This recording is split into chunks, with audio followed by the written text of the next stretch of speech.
What's up, book besties? It's your girl Alicia, and I'm back with another video. She just let me know, but they show no fish. They say you found it, but she's still gonna hold on. They say you found it, but she doesn't want. And today, we're going to be talking about 20 books I will be reading next year. Why the fuck you lying?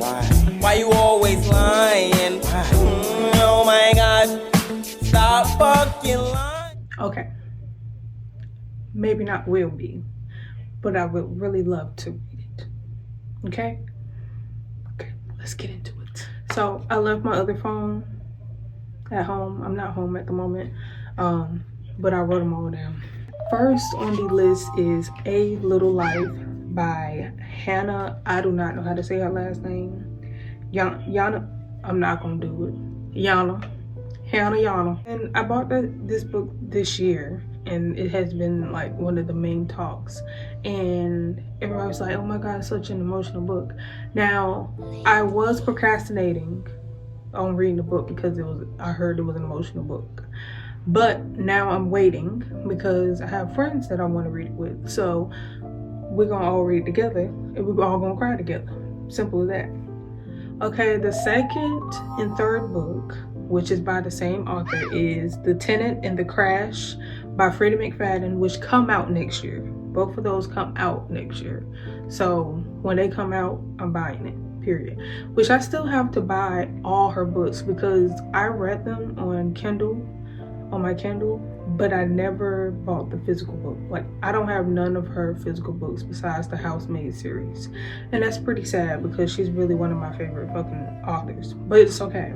So number 4 is the Harry Potter series. I have been dying to read this series for the longest, and I'm going to read it next year. Like, I'm probably going to do like a whole little vlog thing reading that because I have been dying to read. Number 5, I want to read The Fourth Wing by Rebecca Yours. I started it this year. I just wasn't in a fantasy mood, and I want to kind of get into fantasy a little bit more next year.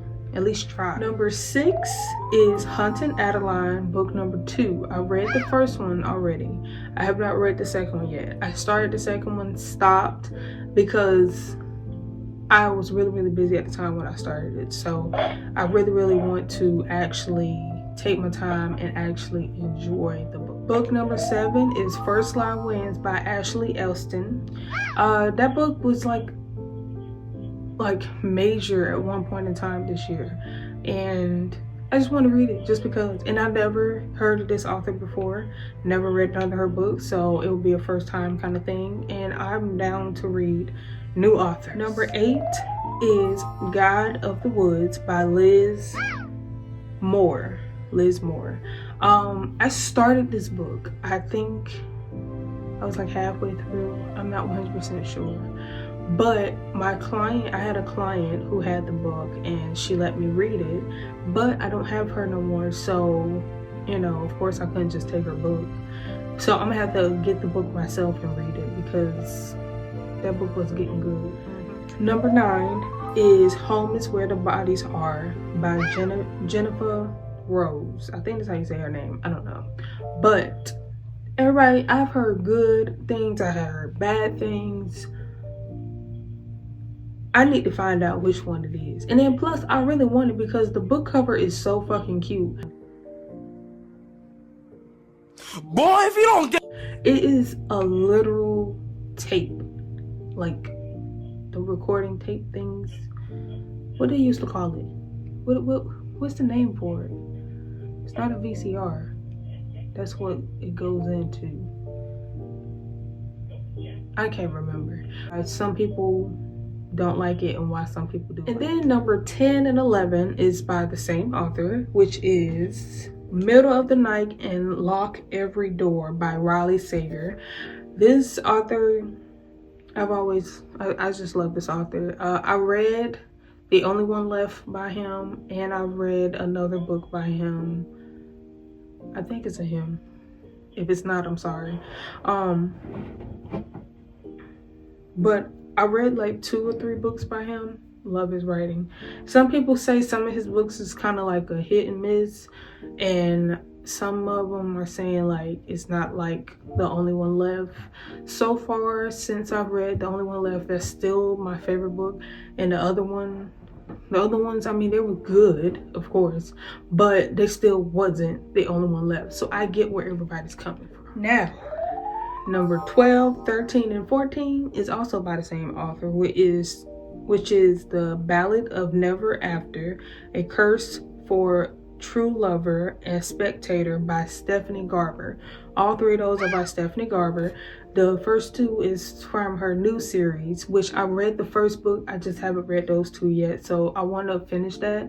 And then Spectator is the 4th book of the Carvel series, and I love that series, so I want to read the 4th book. Even though the 3rd book kind of was slow and kind of like, I don't want to say it was unnecessary, because at the end it was pretty good, but like it wasn't as good as the 1st and 2nd one. But I still want to see what Spectator is. Number 15 is an oldie, and it's kind of like a reread in a newer age, which is the Blueford High series. If you don't know this series, baby, you need to go. I read this series when I was in middle school, and I honest to God don't remember a lot that happened. Like, if somebody's talking to me, it may come back to me, but like I can't just come out and tell you what it's about. Like, then number 16, I told you I wanted to read a little bit more fantasy. What is fantasy without Stephen King? I really want to read Holy by Stephen King, because that seems to be one of the favorite books that everybody keep talking about. I read Fairy Tale by him, and I already have the book Dreamcatcher by him. I just haven't read that one yet, but I like the writing because his books are very visual and very detailed, and when he tells the book, it's like, yes, and I just see everything. I love a book that makes me feel like I'm watching a movie or a show, whatever the case may be. I love books like that. I do not like books that has little details but a lot of bull. I don't like that. So definitely want to read more Stephen King books, but heavy on the Holy one. Number 17 is She's Not Sorry by Mary Kubaka. I think that's how you say it.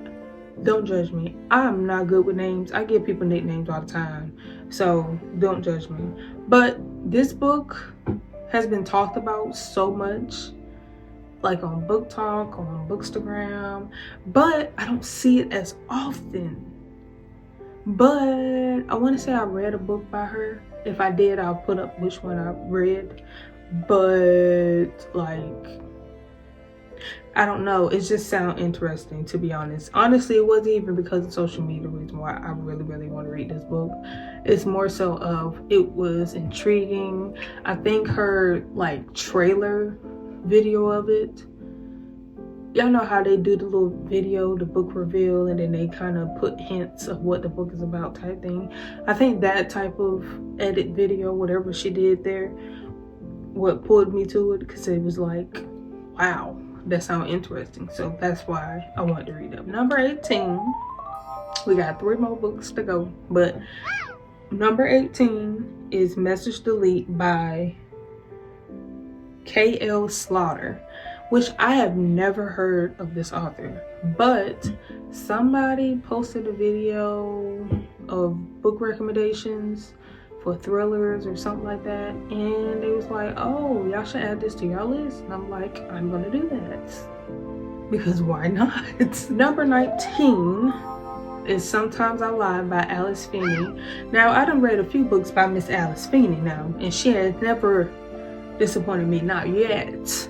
So of course I had to add that. That's been on my list for God knows how long. And I mean, like, who would like her? Like, come on now. I know some people don't like her. A lot of people don't like her because she's too easy. It's genuinely people out here who do not like easy, like, authors. But me personally, keep them coming, baby. Keep them coming. Last but not least is The Way I Used to Be by Amber Smith. This book, I've heard a lot about it. I think it's a romance. I'm not sure, but I've heard a lot about it. And I've heard a lot about it over the course of some years. And I just never really got into it. I think it is a romance. I think that's why I never really got into it. Because I'm not a romance type of girl. Like, I don't do romance. I don't do fantasy. I don't do all literature fiction. Like, I'm starting to like literature fiction. I'm starting to like fantasy a little bit. But it's just the way certain people write. Like, if you don't write pretty good, I'm not going to read it. If there's not enough dialogue, I'm probably not gonna read it. So like, and I kind of just do that because I was looking at my TBR list on Goodreads and I saw it and I was like, this been up here for the longest, so I need to read it. But that's all I wanted to come up here and talk to y'all about. Y'all have/had a great Christmas. I hope y'all got some nice presents, nice little gifts. Hope y'all enjoyed your family. I hope y'all ate some good food, because I know I am. Okay? And Happy New Year to everybody. Hope y'all achieve every goal, every thought process, whatever the case may be. I hope y'all achieve every bit of it. And I will see y'all on the next video. Bye, book besties.